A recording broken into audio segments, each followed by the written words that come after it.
ত্রিভুজ এবিসি এর বিকোণ সমকোণ যেখানে angle BCA equals to 2 angle BAC, তাহলে প্রমাণ করো যে এসি ইকুয়ালস টু 2 বিসি।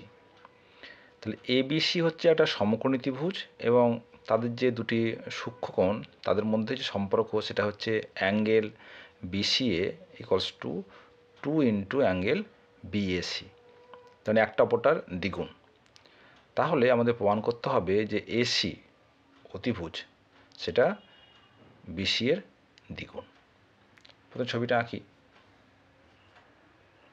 তাহলে মনে করি এই হচ্ছে আমার এবিসি ত্রিভুজ যেখানে বি কোণটা সমকোণ এবং অ্যাঙ্গেল বিএসি বিসিএ এই কোণটা হচ্ছে এই কোণটার দ্বিগুণ।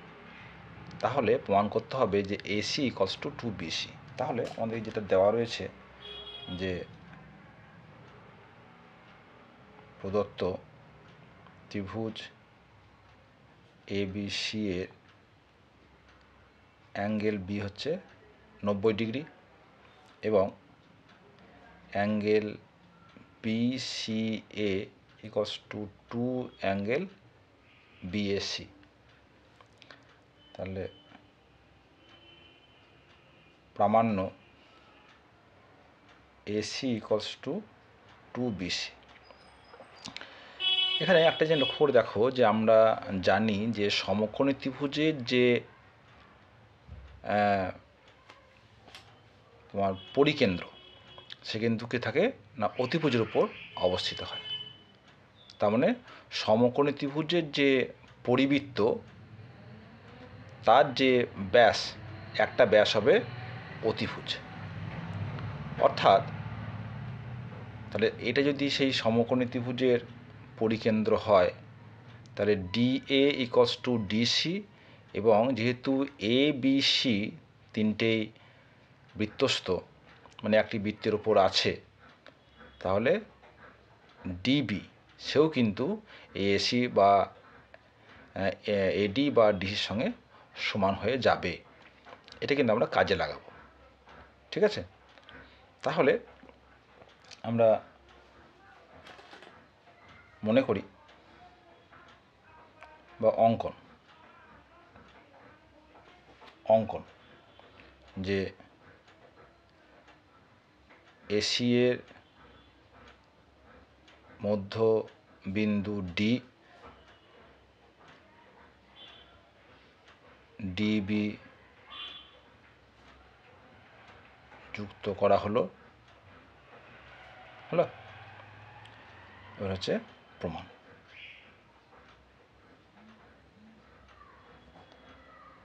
তা যেহেতু অ্যাঙ্গেল এ বি সি সমান 90 ডিগ্রি, অতএব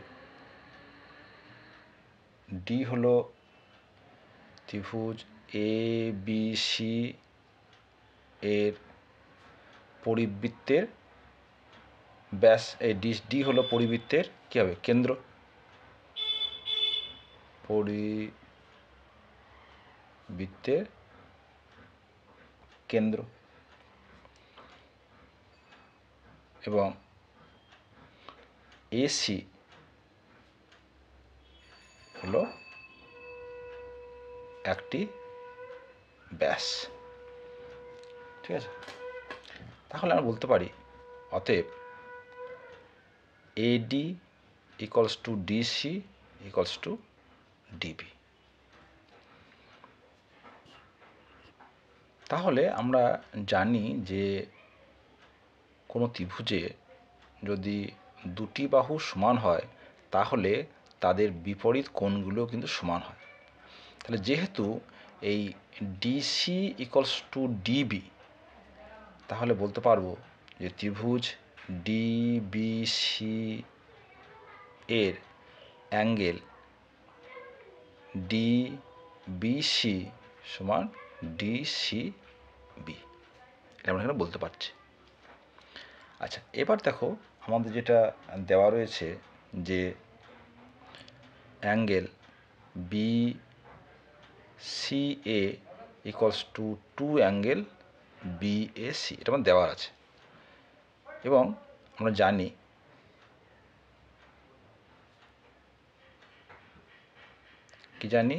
যে অ্যাঙ্গেল যে এ বি সি এই সমকোণী ত্রিভুজের এটা সমকোণ, তাহলে এই যে দুটো সূক্ষ্মকোণ এদের সমষ্টি কত হবে? 90 ডিগ্রি, তাই তো? কারণ তিনটে কোণের সমষ্টি 180 ডিগ্রি। তাহলে B C A plus B A C সমান 90 ডিগ্রি। আমাদের কি দেওয়া আছে? যে B C A equals to 2 B A C, বসিয়ে দাও। और 2 BAC প্লাস BAC সমান 90 ডিগ্রি, বা 3 BAC সমান 90 ডিগ্রি। অতএব অ্যাঙ্গেল BAC সমান 90/3 সমান হচ্ছে 30 ডিগ্রি। তাহলে বলতে পারি, এখান থেকে বলতে পারছি যে অতএব অ্যাঙ্গেল BCA সমান 2 BAC, 2 × 30 ডিগ্রি সমান হচ্ছে 60 ডিগ্রি। আর যেহেতু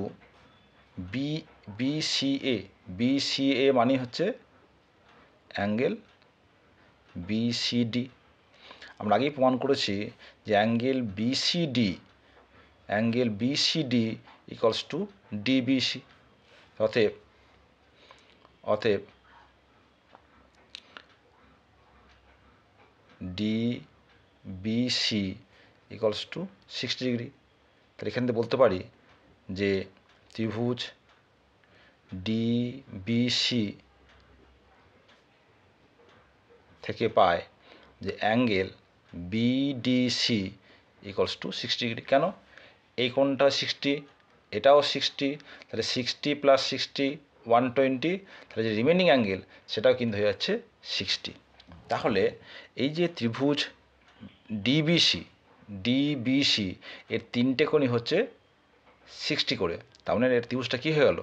ত্রিভুজটা হয়ে গেছে সমবাহু ত্রিভুজ। অতএব ত্রিভুজ DBC সমবাহু, কারণ যেহেতু তিনটি কোণ সমান। তাহলে কি বলতে পারবো? যে BC ইকুয়ালস টু DC। আবার দেখো, তাহলে AC ইকুয়ালস টু, যেহেতু AC ইকুয়ালস টু 2DC, কেন? AC হচ্ছে ওই পরিবৃত্তের ব্যাস, আর DC হচ্ছে ব্যাসার্ধ, তাই তো? তাহলে AC ইকুয়াল টু 2DC, আর DC মানে কত? BC, তাহলে 2BC। অতএব AC ইকুয়ালস টু 2BC।